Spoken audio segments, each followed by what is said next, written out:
Bueno, espero que estén muy bien.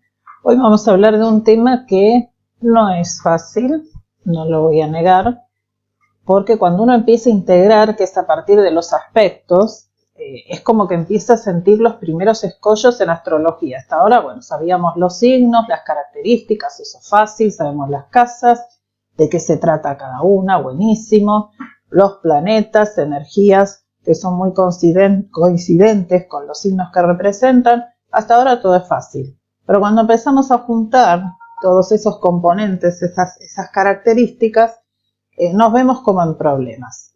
Pero bueno, hay que animarse porque este es el gran paso, ¿sí? Es el gran paso para poder entender la astrología y convertirnos en astrólogos, ¿sí? Empezar a integrar. Entonces, ya vimos que los aspectos son conexiones que se dan entre dos planetas o más, ¿sí? Porque, por ejemplo, acá, en esta carátula, en esta carta de la carátula, yo tengo esta luna en Aries acá, ¿sí?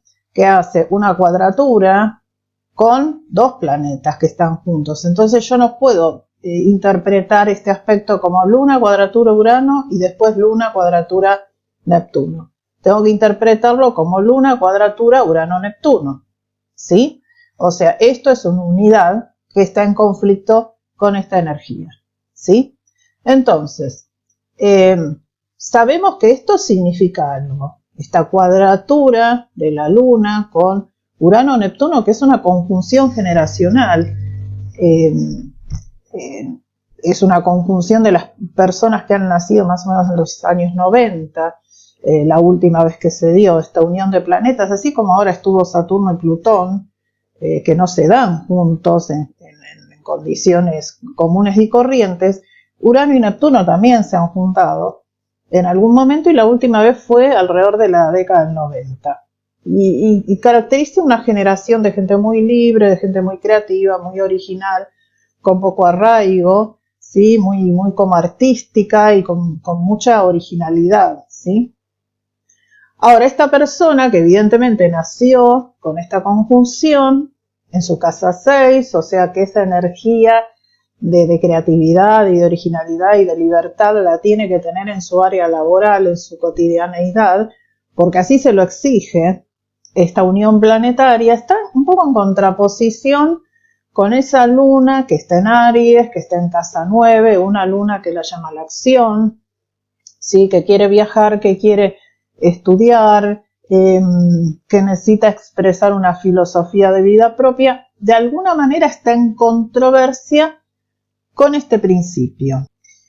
Bueno, entonces, este conflicto que se establece ya me da una problemática a resolver, ¿sí? Esta persona emocionalmente o instintivamente necesita accionar, como ya les dije, pero hay algo con lo que no puede conjugar, que es también esta otra energía que desde lo cotidiano le impulsa por ahí a ser un poco más libre y fluir más con las condiciones de la vida, mientras sus emociones le dicen, no, anda para adelante, tenés que ir para adelante. Y por ahí hay una parte de ella que dicen, no, ¿para qué? ¿Por qué no me siento a crear tranquila? ¿Por qué tengo que estar siempre accionando? Entonces se establece como un conflicto. Ahora, esto de el área laboral, lo que necesito, esta parte de filosofía de vida, de estudios, de viajes, lo que sea, yo lo puedo decir porque estoy contemplando las casas, que son las áreas de vida a donde se da esa cuadratura. No sería lo mismo si esta cuadratura se me diera entre las casas 1 y 4. Supónganse que yo tuviera la luna en Leo, acá en casa 1, y Urano-Neptuno acá en 4, ¿sí? Acá el conflicto estaría entre mi salida al mundo, mi personalidad y por ahí temas de familia, por ahí de una familia muy diferente, muy desapegada o distinta, ¿sí? Que iría un poco en contraposición de lo que yo siento, ¿sí? O de mi postura por ahí. Entonces, la interpretación del planeta, del aspecto, hay que hacerla desde dos ópticas y después juntarlas. O sea, yo tengo primero que analizar qué significa la combinación de energías. En este caso sería la Luna en cuadratura con Urano-Neptuno. Eso, el aspecto, digamos, suelto. Después bajo el aspecto desde el cosmos y lo planto en la Tierra, o sea, lo pongo en las casas, ¿sí?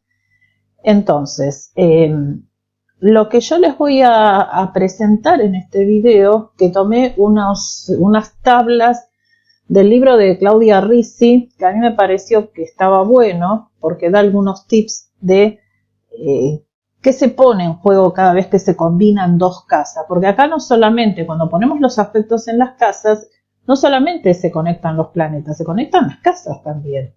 Es como que hay un pasadizo de un sector a otro, ¿sí? Entonces se conjugan los temas de esas dos áreas.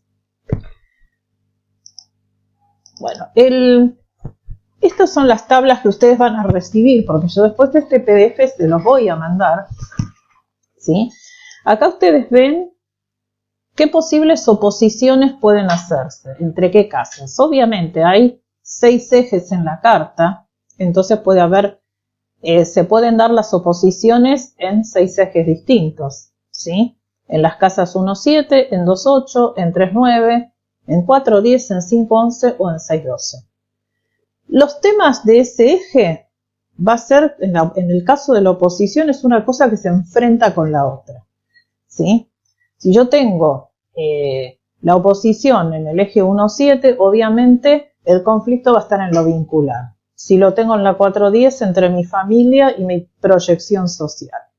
Si lo tengo entre la 6 y la 12, va a ser un tema de servicio, un tema de tipo Virgo-Piscis, porque sería las casas regidas por esos signos. Entonces, para verlo más graficado, yo elegí algunas cartas de ustedes que tuvieran un aspecto que fuera más o menos entendible, ¿sí? Fíjense, por ejemplo, esta es la carta de Fede. Fede tiene oposición entre la Luna, no vamos a interpretarla con Quirón, porque a Quirón lo vamos a dejar aparte, entre la Luna y la conjunción Luna-Marte, ¿sí? En el eje 1-7.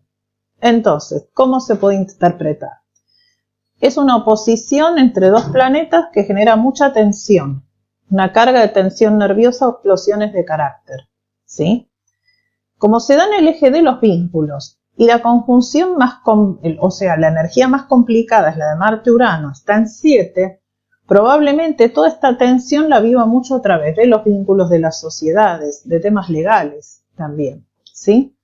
Entonces, ¿es lo mismo que esta oposición la tenga en 1-7 que en 2-8? No, porque si bien la energía es de mucha tensión y es de mucha batalla y es muy explosiva, en 2-8 traería problemas en el ámbito económico, en el tema de valores. Y acá el problema me lo trae en el eje vincular. Por eso también es importante saber en qué casas se me está dando un aspecto. No solamente qué energía me trae ese aspecto o esa combinación de planetas, sino dónde se manifiesta. Y así lo vamos a interpretar en todo. Estas tablas que yo les doy, ¿sí? Tienen como palabras o frases clave como para ver qué es lo que se combina. Por ejemplo, acá dice, vamos a leer alguna suelta que esté acá. Cuando tengo un trígono, por ejemplo, entre casa 5 y casa 9, puedo tener una necesidad de afirmar y hacer valer mis ideales y creencias, o facilidad para conectarme creativamente con una fuente de inspiración superior. O sea, creativamente 5, inspiración superior es 9. Afirmar, casa de Leo, la casa 5. Hacer valer mis ideales y creencias es casa 9. Después puede haber otros significados que ustedes mismos desde la lógica pueden empezar a combinar de las dos casas que ocupa un aspecto. En el tema del trígono no va a ser un conflicto, va a ser una facilidad, va a ser una fluidez, ¿sí? Y acá tenemos el caso de Lilita, que tiene una luna acá en casa 5, en trígono a Marte-Saturno en casa 1, ¿sí? Entonces, es una fluidez. La conjunción Marte-Saturno es una capacidad que es una combinación que da mucha capacidad de trabajo, ¿sí? Mucha perseverancia, porque Saturno le da forma a esa acción marciana, ¿sí? Y creativa también porque está en Acuario. Entonces, esto se combina con una necesidad de ser creativo y original porque la luna está en 5. Entonces, es un muy buen trígono. O sea, yo tengo esa necesidad de ser creativo, pero me ayuda también que todas mis ideas creativas las pueda traer a tierra y desarrollarlas en una forma por ahí más organizada o perseverante o disciplinada, ¿sí? Recuerden siempre que tanto los trígonos como los sextiles hay que hacerlos lucir, ¿sí? Uno tiene que aprovechar estas energías que tiene. Pero bueno, la cuestión es mostrarles cómo combinamos con los aspectos el tema de las casas. Después tenemos las cuadraturas, que son conflictos internos, que se pueden dar entre estas combinaciones de casas que estamos viendo acá, entre la 1 y la 4 o la 1 y la 10, porque recuerden que son 3 signos, son 90 grados. Puede ocurrir que a veces por un orbe amplio se me corra de casa, entonces lo voy a tener que interpretar como se dé, ¿sí?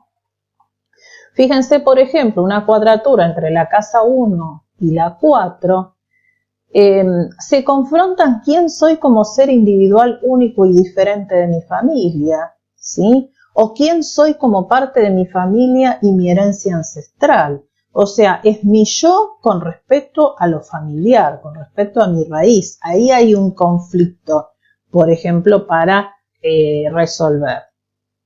En esta carta de Barbie, acá lo complejicé un poquito más porque hay que tomarlo como las conjunciones, ¿no? Fíjense, ella tiene una cuadratura entre la conjunción Sol-Venus y la conjunción Plutón-Júpiter en las casas 3 y 6, ¿sí? Entonces, Sol-Venus es una conjunción favorable que está en el área de la comunicación, estudios, procesos mentales, hermanos, todo lo que significa la casa 3. Y está en conflicto con Júpiter y Plutón en 6, que al analizarlos decimos, bueno, Júpiter y Plutón dan una capacidad inusitada de trabajo y actividad y entornos laborales a veces difíciles o profundos. Bueno, estos se confrontan, casa 3 y casa 6. Una posible interpretación podría ser: mi comunicación afable se pone a prueba por las condiciones del día a día, o los procesos mentales se me complican en la parte del trabajo, no me dejan pensar tranquila, no puedo explayarme todo lo que quisiera porque lo difícil de lo cotidiano me lo impide, sobre todo en el área laboral. Podría ser eso una posible interpretación entre las casas, una cuadratura entre casa 3 y casa 6. Bueno, y por último vamos a ver el quincuncio, ¿sí? El quincuncio, que es ese aspecto kármico de conflicto que también se manifiesta de tanto en tanto cuando es activado por tránsito. Y en este caso vamos a tratar de analizar sobre qué casas se da este quincuncio de Luna-Saturno en la carta de Norita, ¿sí?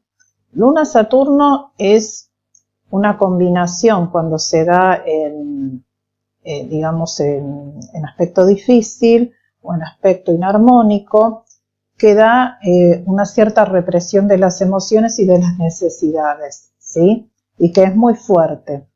Ahora, esa represión de las emociones y las necesidades, ¿cómo se viven o dónde se viven? De acuerdo a este quincuncio, ¿sí? Acá se combinan la casa 7, que es una casa vincular, que es la casa de la pareja, que es la casa de la relación con los otros, con un sector que es muy hacia adentro, muy individual en el sentido de estar como enclaustrado, como en soledad, ¿sí? Entonces, ¿cómo lo podemos analizar? Lo que está en la casa 12 es la luna. Entonces, acá hay un conflicto entre una necesidad emocional o de servicio, o de soledad, o de introspección, versus las obligaciones que conlleva o la responsabilidad o las situaciones que provoca una pareja o un vínculo en mi vida, ¿sí? Eso es como que siempre va a estar en controversia. Y ustedes dirán, ¿qué hago con estos aspectos difíciles entonces? Sí, bueno, hay que ir hacia el centro, ¿sí? Lo más difícil es lograr el equilibrio, es ir hacia este centro. Ni polarizarme aquí ni aquí, en ninguno de los aspectos, ni en un quincuncio, ni en una cuadratura, ni en una oposición, ¿sí? Es tratar de llegar como una especie de acuerdo entre los dos planetas que están en tensión. Y ahí surge el aprendizaje, ¿sí? Entonces, por ejemplo, en este caso, en este quincuncio, ¿qué sería? O sea, Norita no tiene por qué necesariamente irse hacia su lado lunar exclusivamente. Si bien es lo que por ahí a veces va a pulsar mucho porque está la luna ahí. Y la luna tiene un peso muy importante, ¿sí? Ella tiene que tratar de conservar estos estados, pero también sin olvidar el vínculo que es su gran aprendizaje. Entonces es como tratar de lograr un delicado equilibrio, como en un sube y baja, ese juego que jugamos en la plaza de chicos, ¿sí? Si de las dos personitas que están en el sube y baja, uno es más pesado, obviamente, el otro se descompensa, va para arriba y la cosa no queda equilibrada. Entonces tendríamos que poner un peso del otro lado para que ese sub y baja quede derechito, ¿sí? Esto es lo mismo. El ser humano tiende a polarizarse con los extremos, por una punta o por la otra. Y en realidad lo que hay que hacer es ir al medio. Yo sé que este tema no es fácil, ya no es fácil interpretar los aspectos. Lo que les recomiendo es que escuchen y que vean los dos primeros videos, sobre todo el primero. El primero es el que tiene todas las claves para entender cómo se puede explicar una combinación planetaria, ¿sí? ¿Cómo se puede explicar? Es una pareja planetaria el aspecto. Entonces, ¿cómo se ve? Son como dos personas diferentes pero que se combinan. Bueno, entonces, verlo desde ese lugar. Tratar de entenderlo, tratar de ver cómo se combinan, qué le da uno al otro, quién se lo da, ¿sí? Eso es sumamente importante. ¿Cuáles son los de conflicto? ¿Cuáles son los fluidos de los aspectos? O sea, los rojos y los verdes. Y después, agréguenle esta partecita, que por ahí no es obligatorio que lo sepan y lo interpreten a las mil maravillas de una, porque recién están empezando con esto. Pero lo que yo quiero que entiendan es que los aspectos no se quedan colgados del cielo, sino que bajan a nuestra carta y están puestos en áreas de nuestra vida que transitamos todos los días. Y eso nos puede ayudar a entender por qué tenemos en distintas situaciones totalmente terrenales conflictos y en otras no. Porque esto se refiere a las casas. Así que bueno, yo después les voy a pedir una tareita chiquita, traten de hacerla, traten de jugar con esto. Recuerden que cuando ustedes se ponen a practicar, este es el momento de empezar a practicar. O sea, a partir de aspectos, el que no practica pierde, ¿sí? ¿Por qué? Porque si no, ahí sí no entiendo más nada más, ¿sí? Entonces, traten de practicar, porque la práctica astrológica es como que agiliza el músculo cerebral que ayuda a comprender todo esto, ¿sí? Así que les voy a dar una pequeña tarea para que la resuelvan. Van a tener que elegir algún aspecto que les guste y analizarlo desde la combinación de los planetas y ponerlo en las casas también. A ver, y traten de hacerlo con sus palabras, ¿sí? No tanto depender del libro, yo les doy la tabla como una orientación, pero traten de imaginarse qué significa esa combinación de planetas en las casas donde se dan, ¿sí? Así que bueno, un abrazo a todos.